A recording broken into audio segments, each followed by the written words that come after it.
LOA Today. I'm Walt Thiessen. With me today is abundance teacher and money coach, Jody Lynn Craven. This is your daily dose of happy. We are so happy you decided to join us today.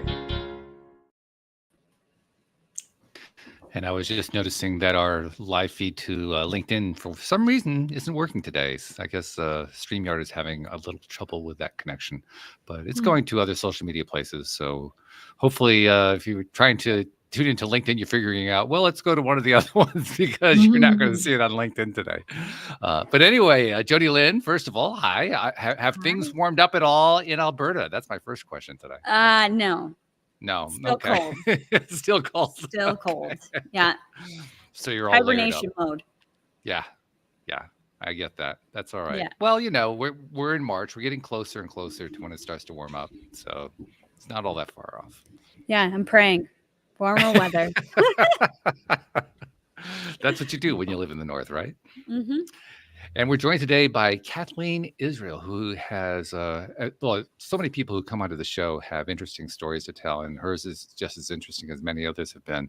But among other things, she is a Camino fan. She has twice walked the Camino, and that's a big part of her story. We have listener Deborah Wilson, who wrote also her own book about walking the Camino. And I have to tell you, Jody Lynn, I didn't even know what the Camino was 3 years ago. I had never heard of it before. And then from doing this show, all of a sudden, all these people are reaching out, talking to me about these Camino walks. I'm thinking, whoa, what have I been missing all these years? I mean, were you familiar with the Camino? Do you know that whole thing? I think I know what it is. Okay.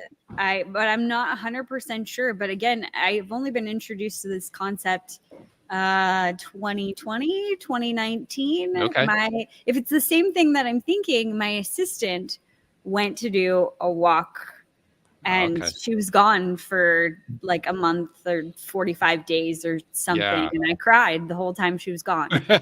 And that's typical too. That is very typical. This is it's a pilgrimage in a sense. Yes. That people take when they're doing this walk. So yeah. So anyway, our guest has done it twice. Let's learn some more about what she did. So Kathleen, thank you for joining us on the program today. And how are you doing? I'm good. I'm so happy to be here. And I'm in San Diego, so I'm like freezing my butt off at 62 degrees. Whereas I'm sure it's like you would love to have 62 degrees, but I've got my sweater on and really cold. You'd be a popsicle here. Yeah, not fun. I did a class in first aid, and they were talking about frostbite, and I'm like, I'm never going anywhere that I could possibly get frostbite. Not exactly on the bucket list. Okay, we'll mark that one down. But tell us your story, Kathleen, because it's a compelling story about how you ended up walking the Camino in the first place, and then tell us about the experience. Yeah, so my husband got Parkinson's disease, and so I had to care for him. And like, I thought that we would be riding our bicycles across France in our old age. I thought we would be having a good old time. Then when he got Parkinson's disease, I'm like, oh, I guess not. And so I experienced quite a bit of grief right there. Sure. And while I was caring for him, my girlfriend went on the Camino and she shared about it on Facebook. And I thought, I just noticed she was doing something very special for herself. And so I thought, you know what, when Ron's done with his disease, I'm going to walk the Camino myself. And I am sympathetic to what you went through with your husband, because my father also had Parkinson's and succumbed to symptoms from that. It's a miserable thing to go through. Yeah, it doesn't kill you for a really long time. And it doesn't even kill you directly. It does it indirectly. It isn't even honest about it. I mean, yeah. It's really, really quite horrible. So I'm sorry you had to go through it. I'm sorry he had to go through all that. But it did lead you to discovering the Camino, which I gather that you did after he passed. I'm guessing. Yeah. It sounds like that. Yeah. He wasn't done with his disease till he died. Right. He was busy with his disease all that time. and so was I. So he died in August, and I was doing paperwork till January for the all the things you have to do. Right. Around January, I was just like, well, if I'm gonna go, I better just figure out how to do this. So I bought some books and read them. I went to a seminar at my library about how to pack light for the Camino, and that was really good because that lady really helped me. She told me to well, she like had people, she said, okay, here's a shirt, and here's the shirt you should take to the Camino. And so the regular shirt felt kind of light, and the other one was like really light. And so that helped me know what I had to do. I had to find lightweight clothing. Right. And I got my pack. I had to try like 4 packs before I found the right one. So REI is really great because you can take them back. There you go. Yeah. And so I got my pack, and I packed everything up. I got my hair cut really short so I could just take a little tiny comb. So, because it's like a science, making your pack light. And so, that was really nice. So I actually got my airfare, and I flew to Paris, and I spent a week in Paris as a tourist. Nice. And that's where I got my haircut. So I had my fancy French haircut from Paris that I took with me on the Camino. Well, also, I mean, I don't know if you've ever gotten this feedback before, but when I first saw your photo with the short haircut, my immediate impression was, wow, she looks something like the actress Judi Dench. Have you gotten that before? Oh, yeah, I have actually. You have? Okay. But I don't believe it. Anyway, I think she's wonderful. Oh, she's a terrific actress. Yeah. Yeah. And so then I, you have to buy your poles over there because you can't take them on the airplane. And because I was going the cheap way, so I couldn't check my bag, so I had to take them on the airplane. My pack, I used to have my backpack. That's all I had was my backpack. Wow. Yeah, that's traveling light. Yeah.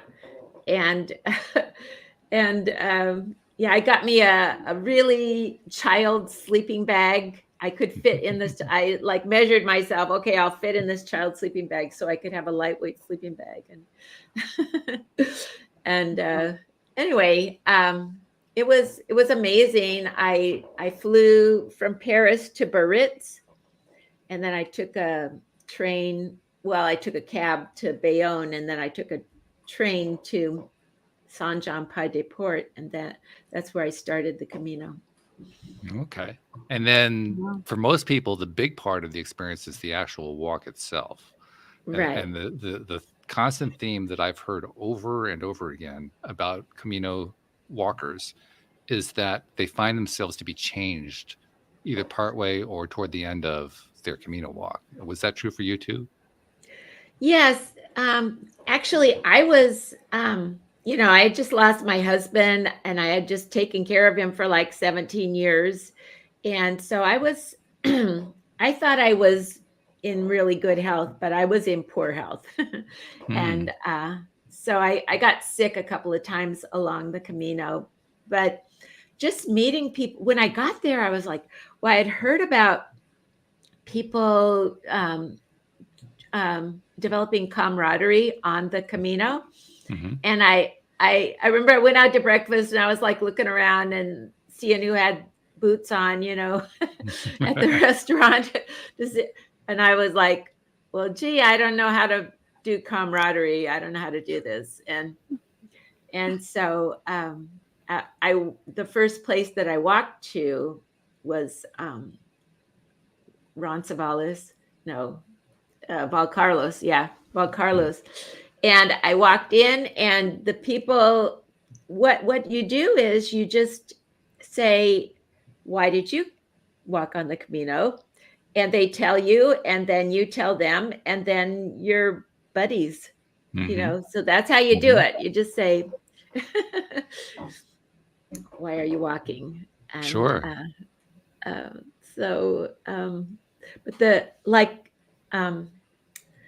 Yeah, you just have to meet every situation and just deal with it where you are, what's happening. The first day, they didn't let us walk over the Pyrenees because it was snowing up there. And so Oh, they said it's against the law to walk across the Pyrenees. And so you got to walk out here and then turn right and then go that way.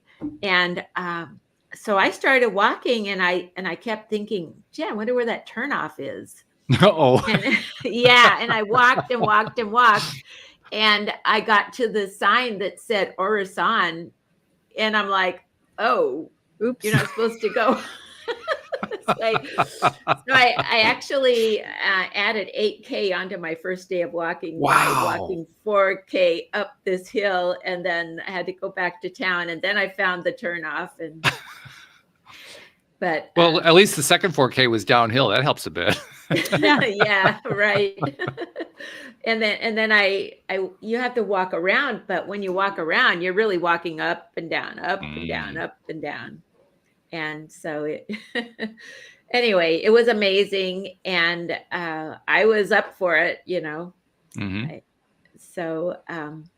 But I gave myself 3 months to walk the Camino. I just decided I'm not coming home till I'm done.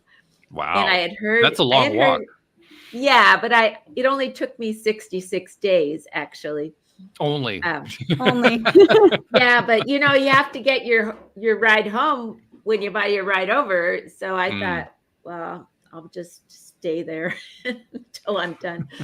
So I went over to Scotland afterwards and took some art classes. So oh my, that's nice. Yeah, that was really nice. So just walking along and meeting people, the first at Valcarlos, the group that was there that night, we all couldn't walk over the Pyrenees. We all were in the same boat. And they made a WhatsApp. And so we got to communicate with each other along the road.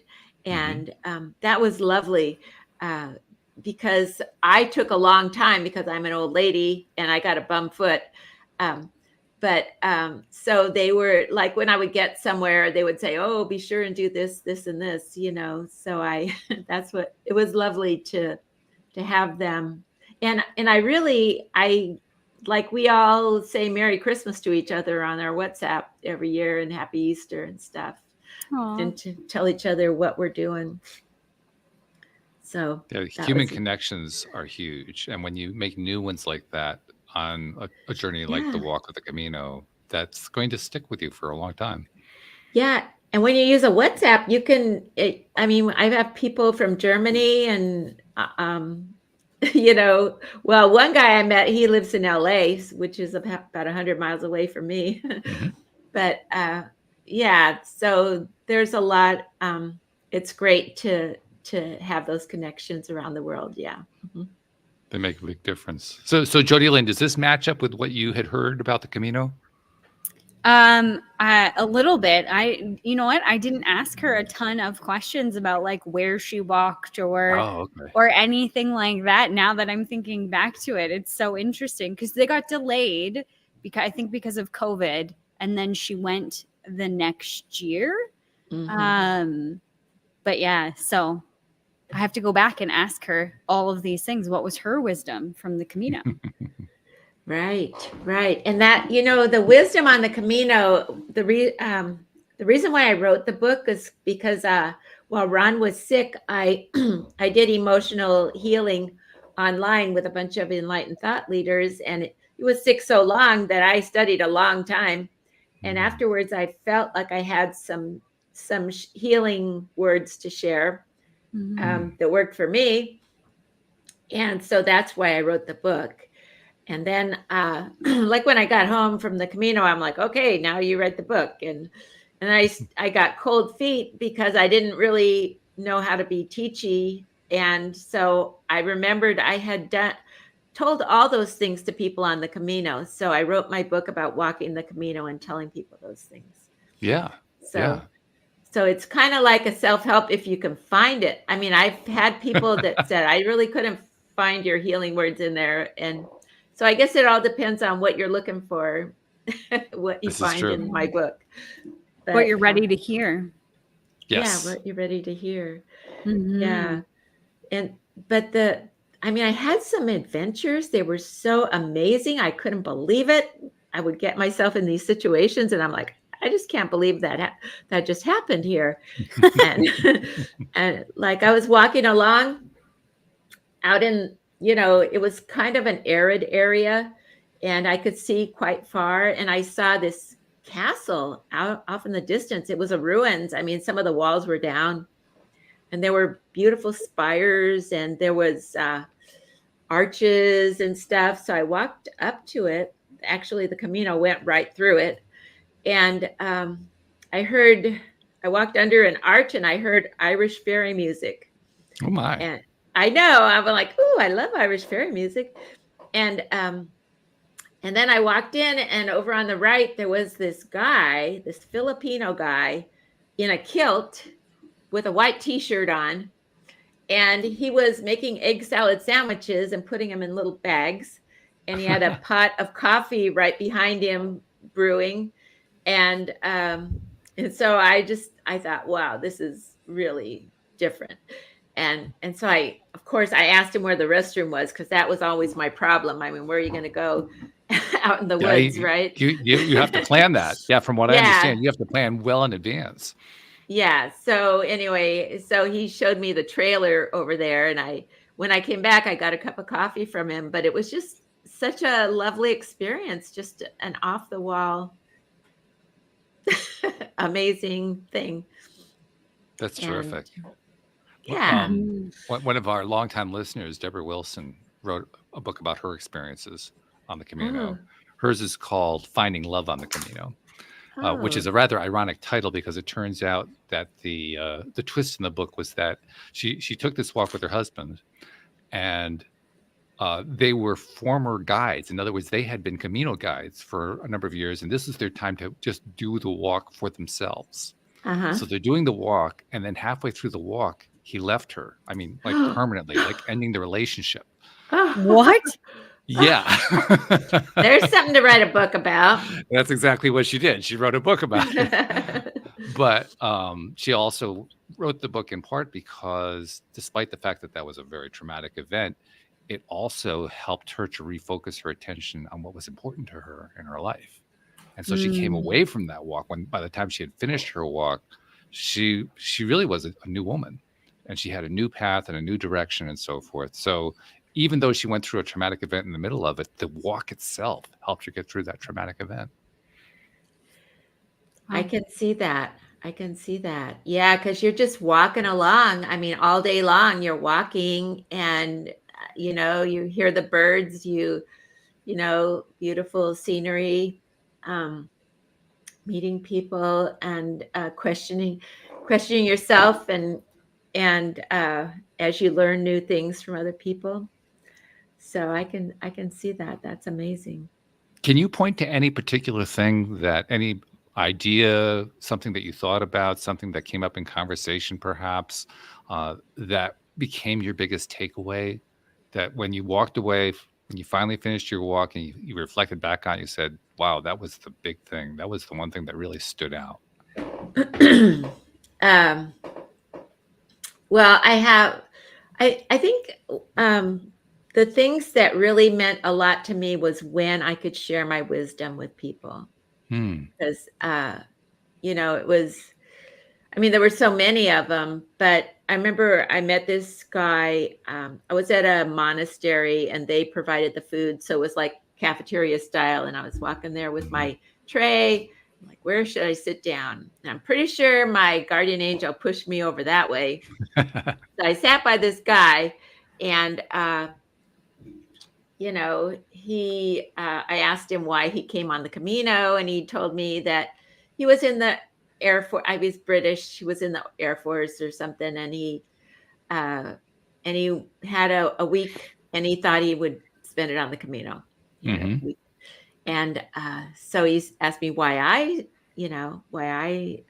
was walking, and I said, well, my husband of 48 years got Parkinson's, and I took care of him while he was ill, and then he died, and now I can go on the Camino. Mm-hmm. And he was, I told him, you know, when we got married, I was 20 years old. And I remember it really hit me that my life was not going to be my life anymore. It was going to be my life with Ron. And so I just always knew we would be together. And so he was like gobstopped. He said, wow, that's amazing. And then the lady next to him hit him with her elbow and said, tell her the rest. And so, yeah.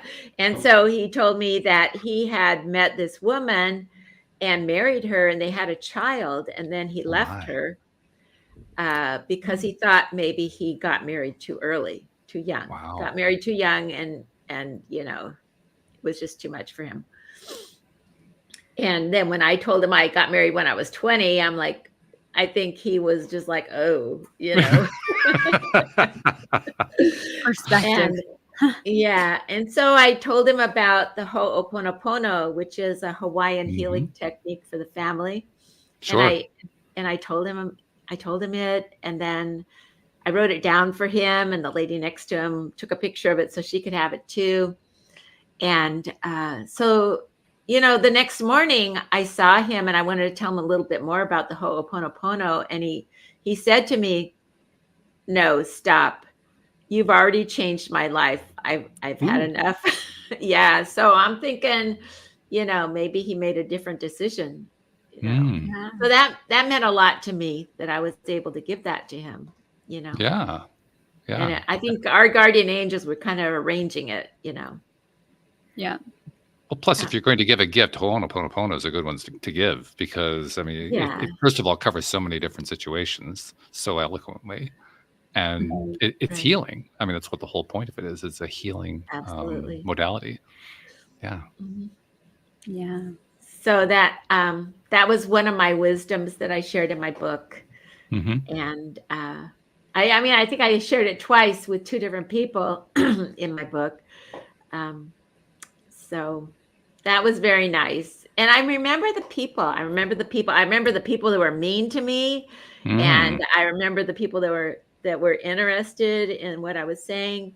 It was so funny. I heard that you're going to meet crabby people on the Camino, and that's just to help you grow.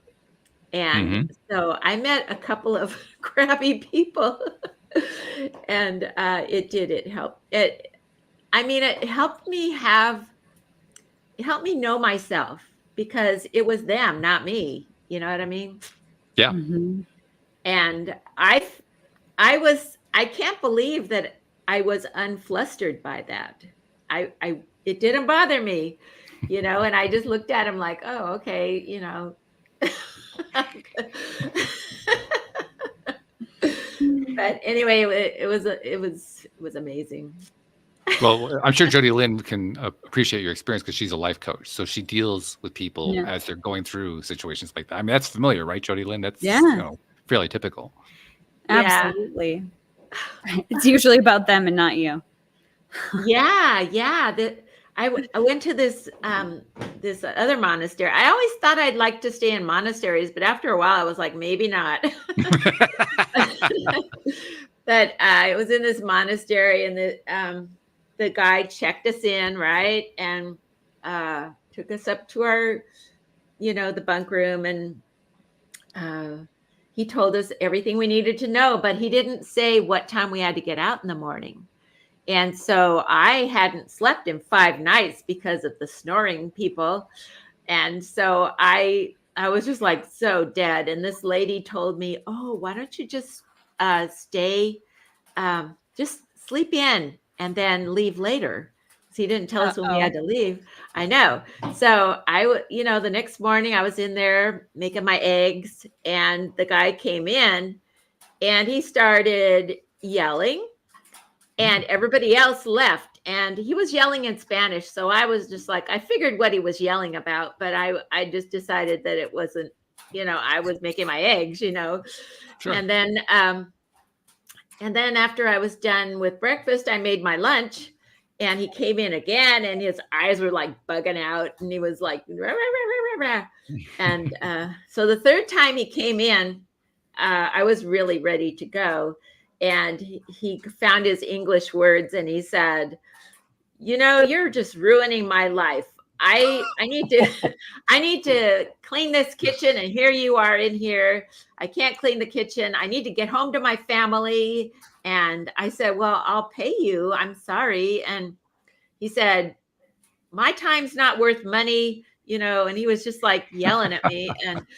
And I was just like, okay, and I grabbed my stuff and I got ready. And then as I was leaving, I wanted to go in the restroom, and he was standing there in front of the restroom with a mop going this way and a broom going this way. Wow. And he standing in front of it, and he pointed to the door and said, no, go.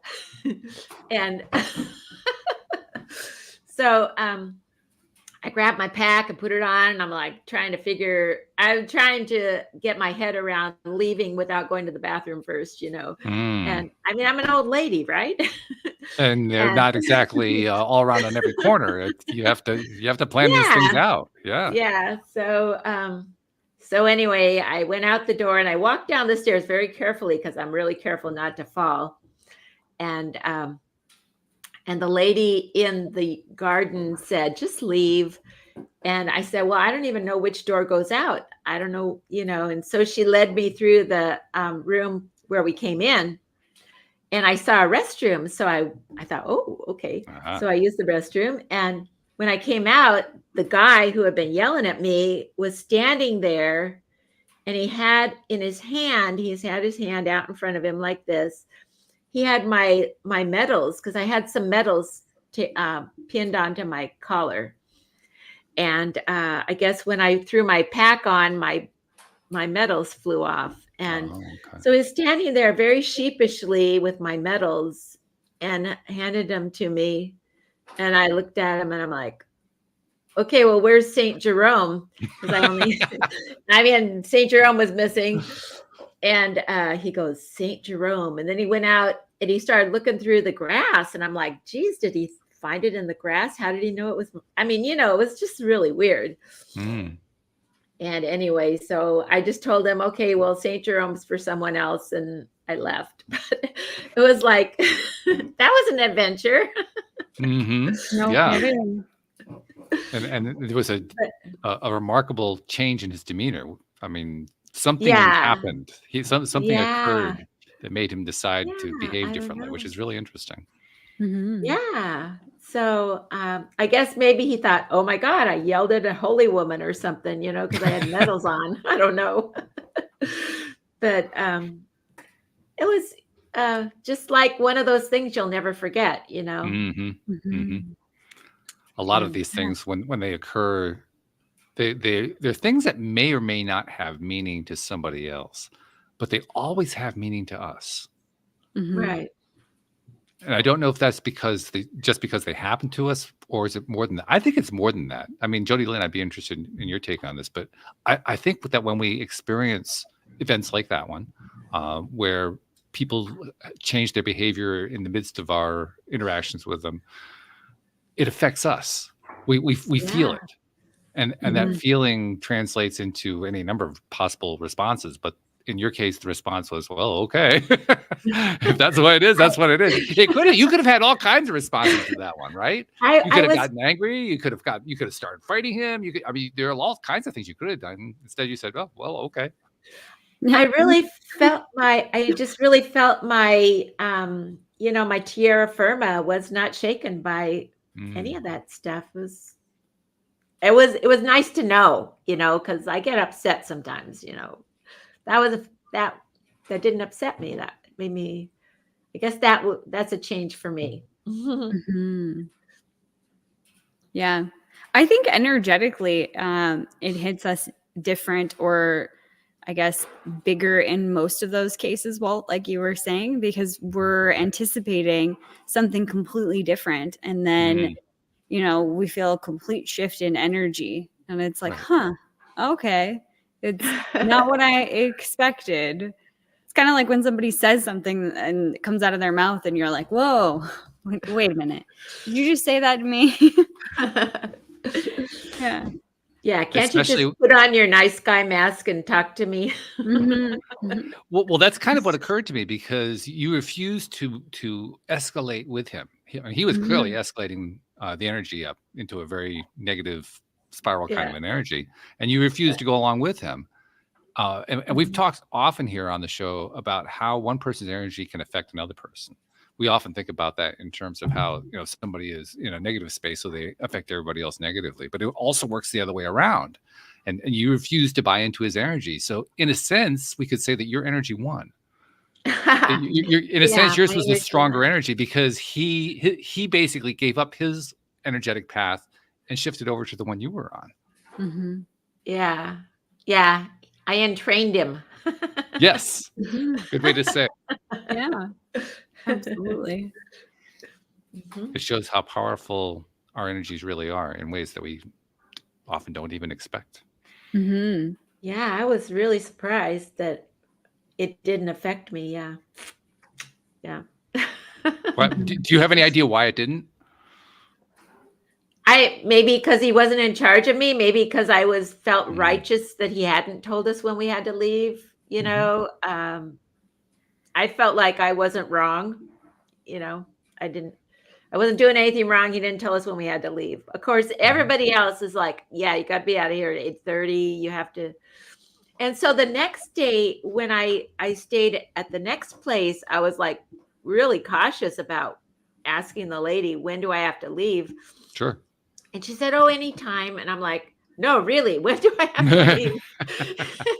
She said, well, you should leave by 11. And I'm like, wow. So the next day I did sleep in, Actually, I got ready to go. And as I was leaving, I felt really tired. So I went back up into my bunk and laid down and slept for an hour and left at 11. Sure. Just needed that extra rest. Yeah. I needed some sleep. Yeah. I think that's one reason why I got sick a couple of times, because I needed some sleep. It is possible to push too hard, and that's when open up to stuff. Yeah, I before the Camino, before I decided to go, I had been walking with my friend down at the bay in Santiago, 5 miles, 2 days a week. And that didn't even make me sweat. I mean, I could do 5 miles. It was so easy. And then I thought, well, I can walk 5 miles before lunch and 5 miles after lunch, and I can do this. I just knew I could do it. So you mentioned something else about 10 minutes ago too, that I forgot about it, but it just came back to me. You said you did this with a bum foot. You can't just leave that one unexplained. You have to tell us, how do you do this long walk with a bad foot? Well, I have pes cavus, and I was diagnosed. Went to the doctor. I have a lump on my foot, and it hurt, and so. So anyway, he told me, okay, you got to get these shoes that you can't move your foot. It makes your foot rigid. And when you walk, you're walking rigid. And so I wore that for a while and it felt good. And then after a while, that was hurting me. And so I stopped wearing that. And I just wore regular shoes with this orthotic in it. And so, yeah, I just put the orthotic in my hiking boots. I really am a walker. My husband and I, when we went on vacation, that's what we did. We walked everywhere on our vacations. And like at night, we would go out and walk in the evening in our neighborhood. And so I'm a walker. And so, I mean, I walked the Grand Canyon, I walked Mount Fuji, and well, I didn't get to the top on Mount Fuji because they thought I couldn't do it. So they told me to sit down. And my husband went to the top. Anyway, so yeah, I'm a walker, and I was walking with my friend, and actually during the time when I found out about the pes cavus, I was walking with my friend, and she's a nurse, and she was always like, okay, so walk on the grass. Don't walk on this pavement, to make it softer for my foot. And Sure. anyway, so actually I walked the Camino, and I was fine for quite a while. And then every once in a while my foot would hurt, and I just wanted to keep walking. And so like when my foot hurt, I would walk on the outside of my foot. And then when that would hurt, I would walk on the inside of my foot. And then, okay. And also I did Tai Chi walking, which really helped my foot too. So you, in Tai Chi walking, you like roll your foot, and then you bring it all the way off in the back, and then you roll your foot and all the way up on the back. So that was really helpful too. And it didn't hurt all the time. I didn't do the Tai Chi walking all the time, but when it did hurt, that's what I did. And so, and it's really interesting. I went to this guy, I don't know, doctor guy after the Camino, and he looked at my foot, and I wanted him to cure my foot, but he didn't really do that. And he told me, wow, that's so weird. Every time I see somebody with pes cavus, they have a really rigid foot, and you don't. And I'm like, yeah, I just walked 500 miles without my rigid shoes on. I think, if I had worn those shoes that doctor gave me, I would have, I wouldn't have been able to do it. So, yeah. So, how many miles do you think you walked in total? Well, it's 489 miles. 489 miles. Yeah, and I actually got sick a few times, so that made me not. That's one of the reasons why it was 66 days. Also, I took Holy Week off. I'm Catholic, and so I stayed in a town, and I became one of the church ladies on Holy Week, which was very cool. Boy, those Spanish, they know how to do Lent and Holy Week. My gosh. I couldn't believe it. Yeah, they're out there they have these cone heads on that are purple, and they have a black thing over their face and purple satin garments. And then they got a drum, and they're going da-da-da-da, da-da-da-da, and we walked through the whole town with them doing that. And I tried to get into every procession I could find, and so that was amazing for me to see that.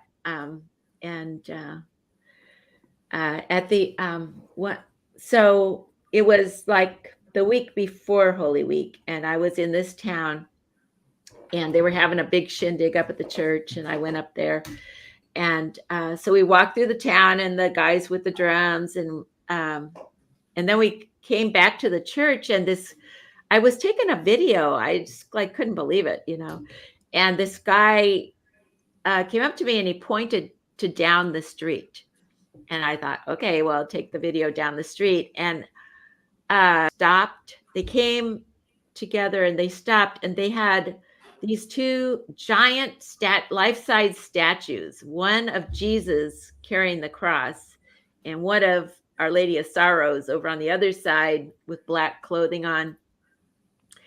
And when they saw each other, the drums stopped, and then they did a little bit more drumming, and then they stopped again, and it was just like Mary seeing her son, with the cross and everything. It was just like breathtaking. I couldn't believe it.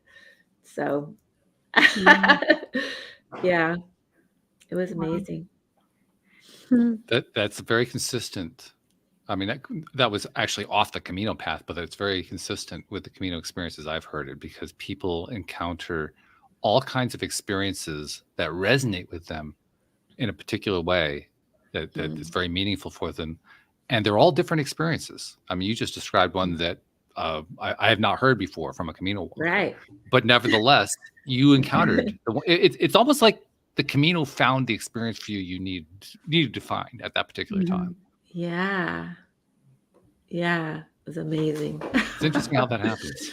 Mm-hmm. Yeah. Isn't that really how life is? We just don't stop to see it. But when you're on a path, like walking like the Camino, you have no choice but to see it, because that's all you're doing. What's in front of you, right? Yeah, right. But imagine what we would see if we approached our life like the Camino walk. Right. We're here to experience whatever comes our way. Because the Camino is a now experience. I mean, you can. I mean, I'm certain that you can walk the Camino and you can keep your mind in the past, dealing with all the stuff that happened in the past. But by the same token, day by day, hour by hour, you're dealing with being in an environment you don't know. That's got to keep you focused. Right. You have to stay focused, otherwise you can get yourself in trouble. So it really keeps you right in the now, just by the fact that you're walking this thing you don't know. And the people along the Camino, I got the feeling that it was a blessing for them to help a pilgrim, because so many times they were just right there for me. I was in Burgos and I had my laundry and I needed to wash my clothes, and I was like walking around the town looking for a laundromat, and I asked a couple of people, nobody knew. And then these ladies came up to me and they were speaking to me in Spanish. And I'm like, I don't know what you're talking about. I thought they wanted me to help them.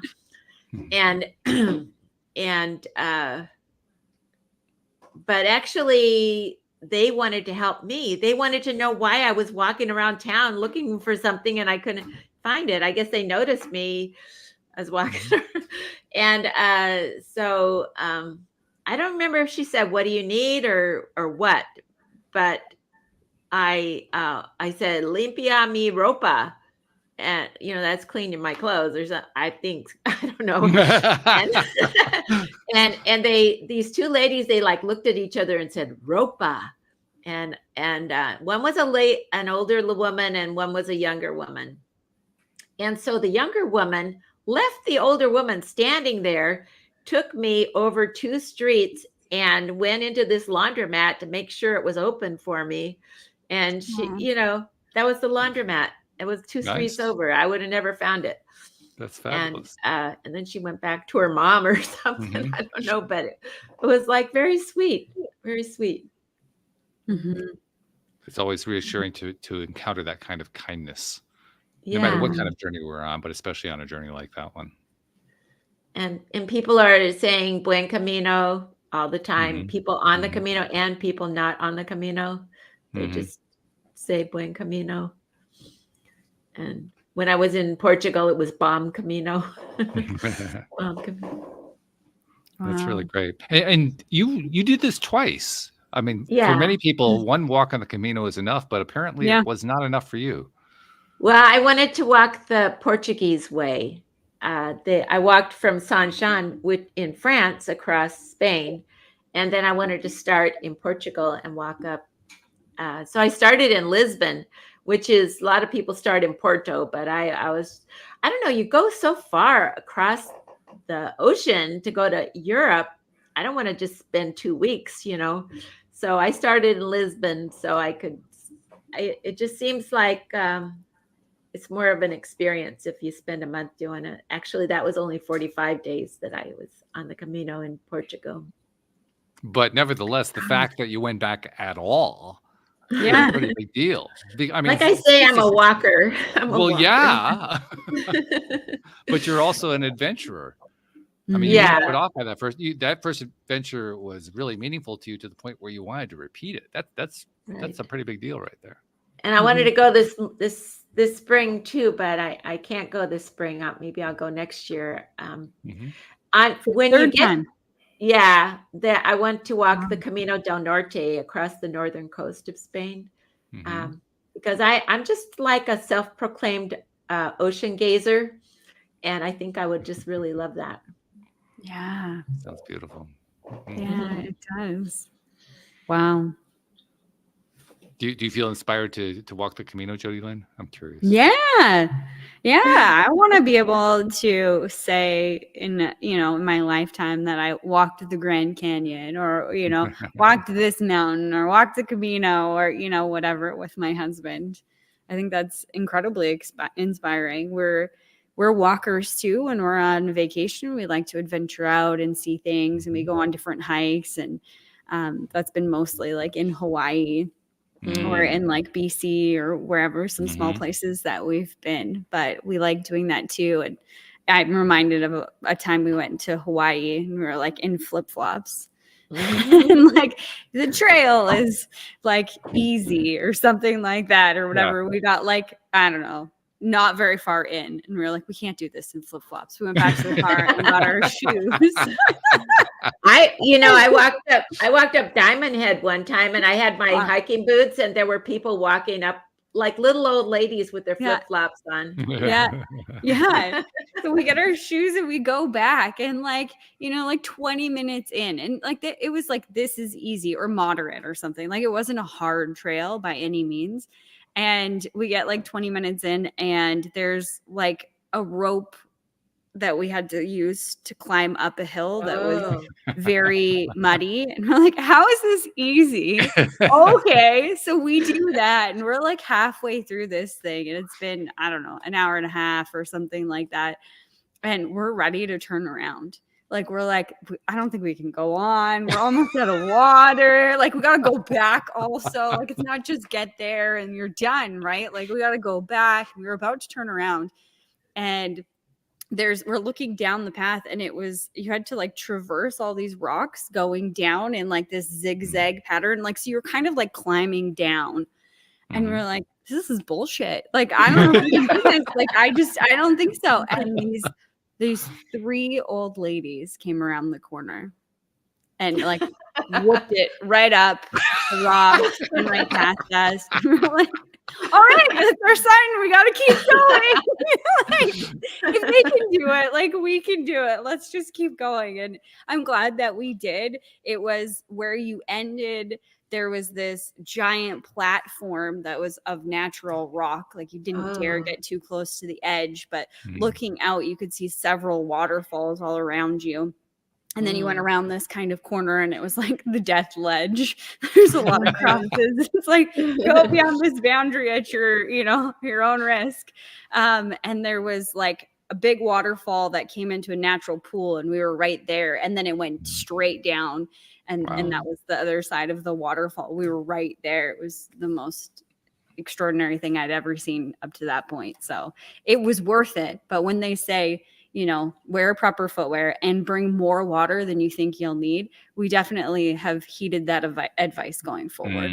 Yes, I can understand that. Yeah. And you demonstrated through personal experience that one person's easy is another person's not so much. Yeah. Yes. It takes faith. I think it's faith. I mean, I remember walking up hills, mountains, and I would see, it looked like the end of the trail. I'm like, oh, good, I'm almost done. And then it would make a turn. Yeah. And then I walk up there. Oh, I'm almost there. And it would turn. And I was just like, it can't last forever. I just had to keep walking. I know there's going to be an end to this, but it's, like, eventually we're going to be done. Oh, man. It's like the joke about the little kid who's mucking out the barn. And a stranger comes by and notices the work that he's doing and noticing that there's a lot of mucking to be done there. And he says, wow, you're really working hard. He says, why are you working so hard on this? He says, well, there's got to be a pony in here somewhere. Right. That was one reason why I was really strong to walk the Camino, is I used to work at a horse ranch and I mucked out the stables, and just walking around with this wheelbarrow full of horse pucky just made me really strong. I had a strong core walking the Camino. I'm sure. Yeah. And you need that too. I was afraid of horses, and I saw this movie, and I think Dylan, the singer, had a farm, and he had some horses, and he just loved his horses. And I saw that on TV, and I thought, oh, I want to have a relationship with a horse, but I was afraid of horses.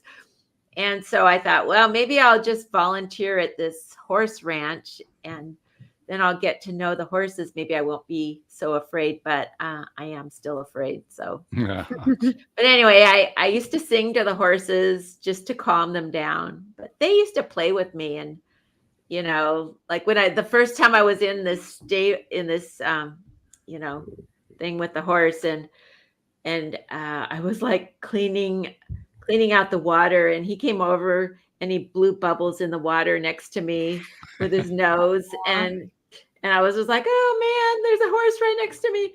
And and the lady who was in charge said, he's playing with you. He knows you're afraid. So anyway. Actually, one of the things I'm enjoying about the conversation with you today is realizing that you're not afraid. You may be afraid, but you're not afraid to go past your fear.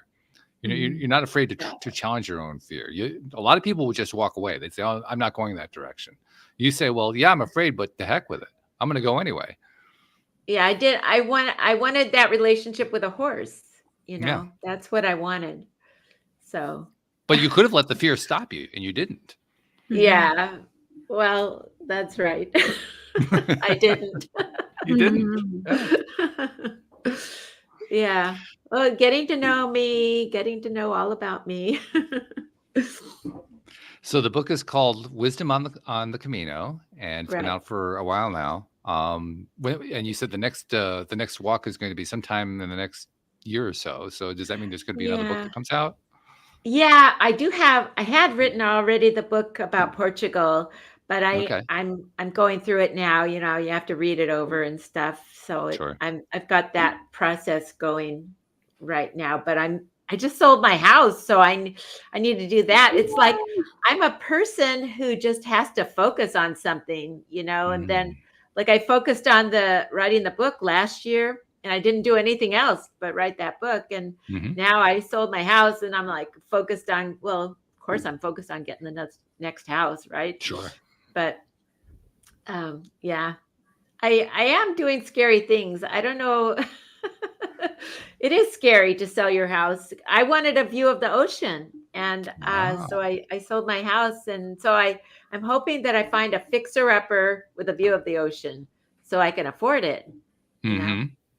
So that's my plan. Wow! Beautiful. Take no prisoners. Go forward. Yeah, stepping out on the step that's not there. Apparently, wow, very impressive. Yeah. Well, this has been a fascinating conversation. A couple things that we want to do before we part company. First of all, I'm going to kind of put myself out there and guess that you actually would like hearing from people who have had Camino experiences or perhaps have read your book, and so you can continue to share this kind of thing. How do they find you? Well, my website is wisdomonthecamino.com, and I'm Kathleen at wisdomonthecamino.com. Okay. And here's my book, Wisdom on the Camino. Yeah. So, can you see it backwards or forwards? It's backwards. No, we see it. We see it forward. Yeah. Okay. Kathleen, Donnelly, Israel. And when you get into the book, right in the beginning, right before the table of contents, it's the facing page from the table of contents. There's an offer to you can double opt in and see my pictures. So that's my gift for my readers, because everybody told me, oh, you got to put these pictures in the book. And I'm like, yeah, and then it'll be $50. Nobody will buy it. So right across from the table of contents is the directions for opting in to see my pictures. That's nice. Cool. Yeah. Very nice. That's beautiful. All right.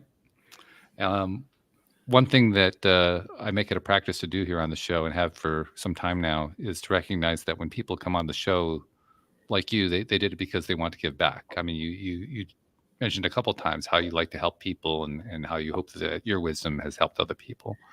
And very often we often don't get the feedback on that. That's what I realized a few years ago, that we often don't realize that we do have impact on other people. So I like to make it a practice to say, on behalf of those people you've never met, never seen, who have been reading your book or hearing about you on a podcast, who you have been helping about and you didn't even know about it, on their behalf, thank you for what you're doing, because you're making a difference in their world. Thank you. I hope so. That's the plan. Yeah, that is the plan.